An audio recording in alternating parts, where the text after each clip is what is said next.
Welcome to my YouTube channel. My name is Vicky. For those who do not know me, welcome, welcome, welcome. I want to come back on here and just discuss some things, life in general. The goal that I am achieving on my YouTube channel is to think positive. Live life, or life will definitely live you. So live your best life. I come on here and I encourage a lot of people and give out little motivational tips and advice and just support if you need it. But I come on here tonight. I was invited to a social gathering and I started not to go because of the rain, but I am so elated that I went. I say I'm gonna just go out on the limb and just go and check it out and see if this is something I like. And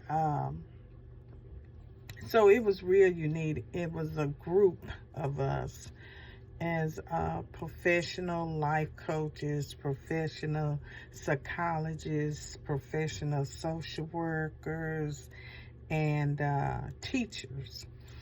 So I'm like, okay, I really enjoyed myself. So, we would go around just mingling and introducing ourselves.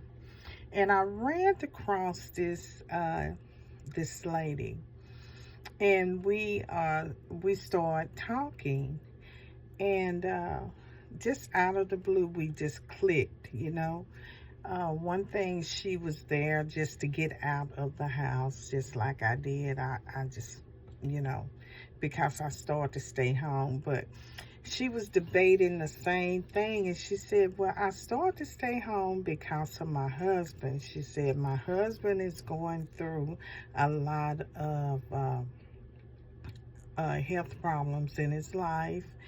And we got to talking and everything, and I could see the pain in her talk, and I could see the pain in her voice as well. So, I asked her, I say, if you don't mind, may I share my story with you? And I say, if you don't mind, I say, because I can sympathize for you. And I say, the most amazing thing is, we both have lived experience going through this. And I began to share with her about my mother's journey and how I had to take care of my mother when she was sick. And we got to sharing things, and she shared a lot of pain, a lot of hurt, a lot of trauma in her life as a kid growing up. And it was a lot of trauma there, but also a lot of mental illness. And back in the 30s, 40s, going through the depression stage, when they had the Great Depression, around that in the 30s, late 20s, 30s. And so she was telling me different stories, true stories about herself, about her dad, about her entire family, actually.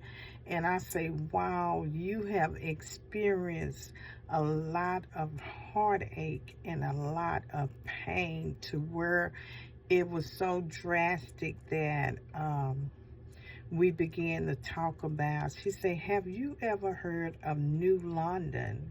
And I said, yes, I have. Briefly, it's about a school explosion back in 1937, if I'm correct.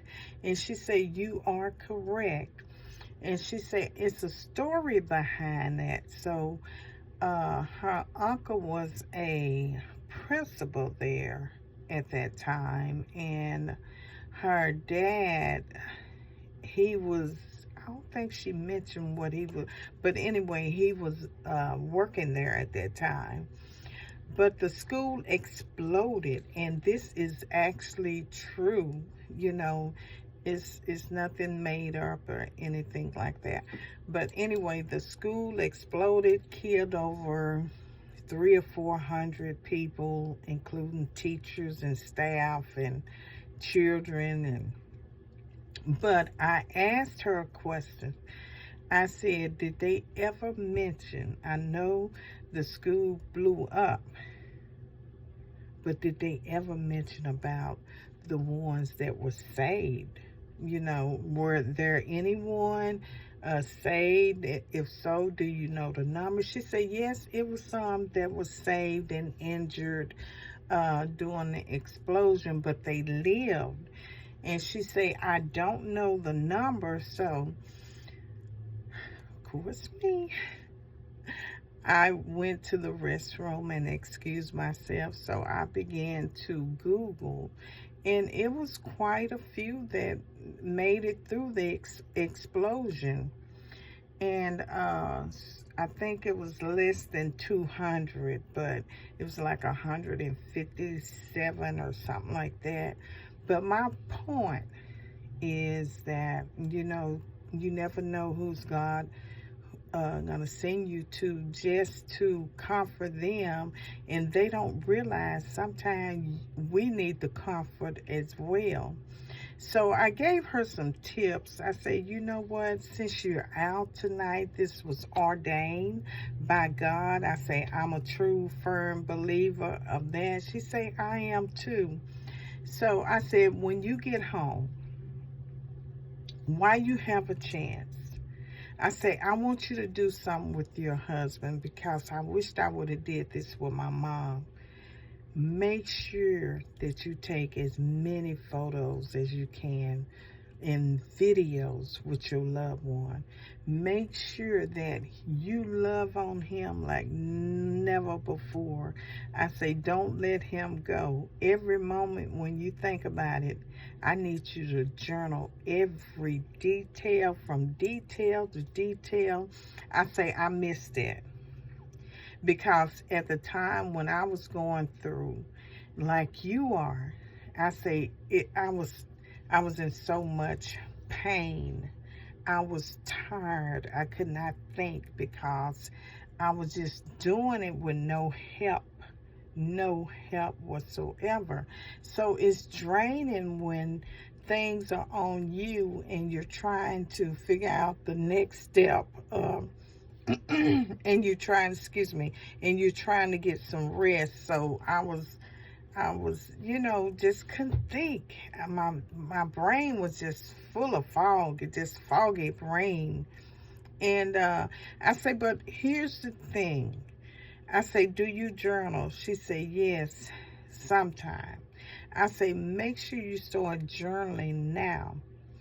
And I said, if I can give you this advice right now, while your husband is still living in with you, journal on y'all, but have some unique times to where you can catch her on video and you can go back, you know, and reflect on that when you're healed. Not when you're grieving, but when you heal. Go back and reflect on that. And I said, another thing that I need you to do, since you are in a place right now that you can really think things through and clear, I want you to start jotting down the plan in the future for you. So when he is gone, you will have a future. I say, but when my mom was still living, I didn't think about a future. I didn't think about that. I say, I missed that. I say, because I was so focused and concentrating on her, but at night before bedtime, I should have been making my future plans. So when mom passed, this is what I need to do as self-care for me. This is something that I need to do for me. And she said, She said, I never have thought about that. She said, I will start working on that tonight. She said, thank you so much. I'm so glad I met you. And I say, likewise. And so we continued to talk.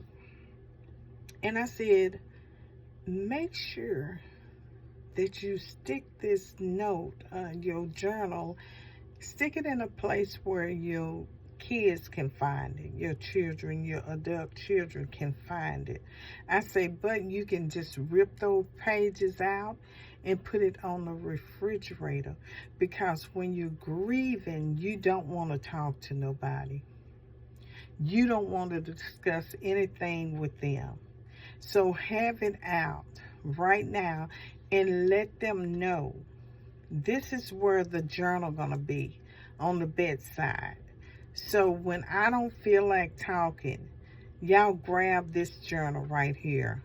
Or I'm gonna have it in a secret place. And here's the secret place.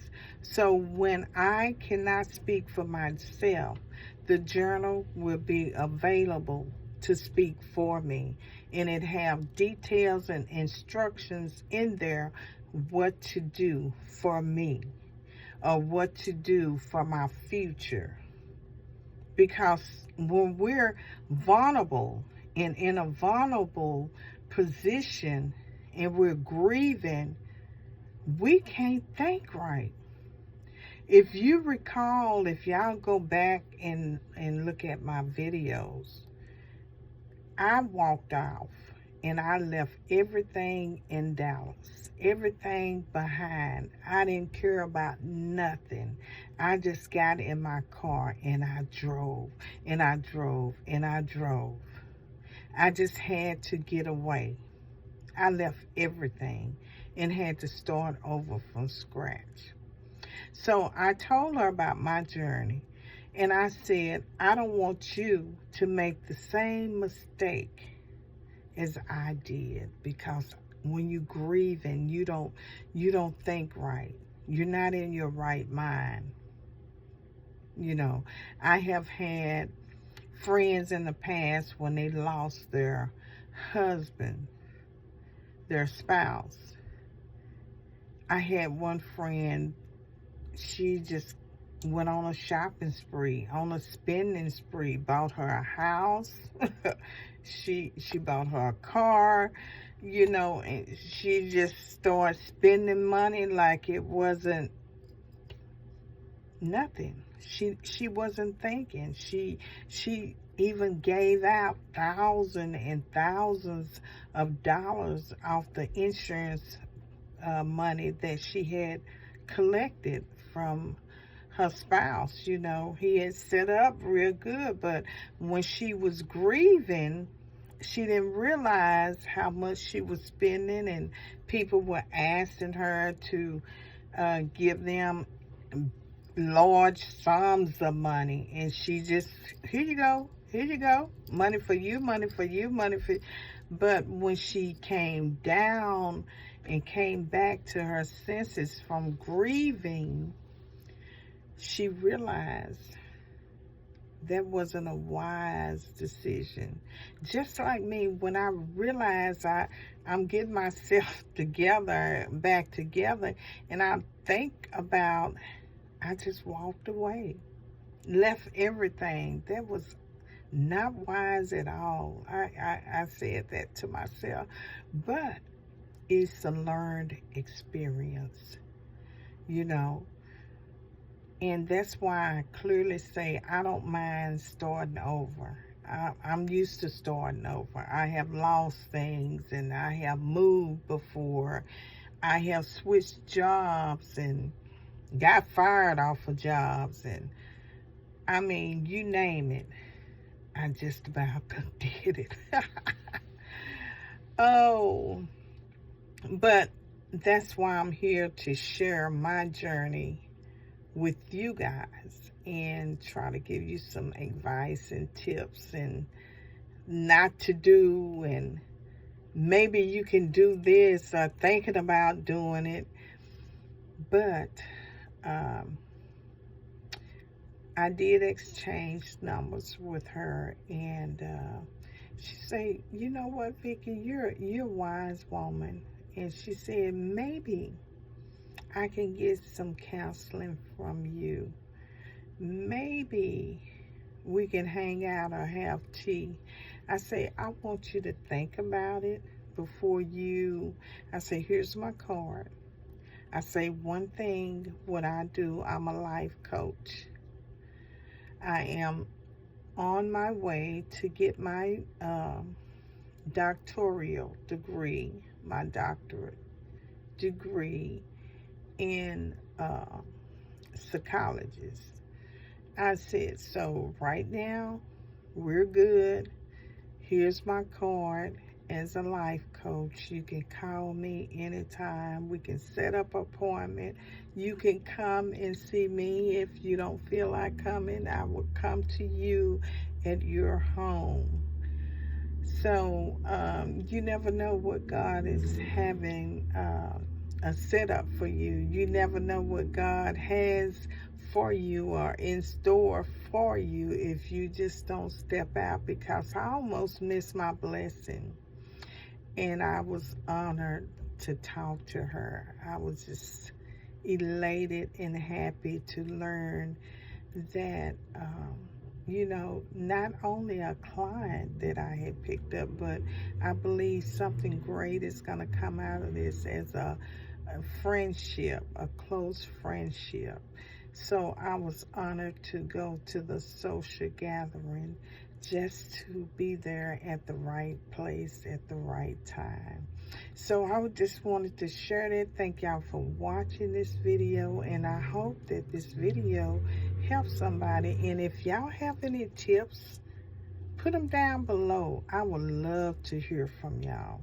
Thank y'all so much, and have a wonderful night. Bye-bye.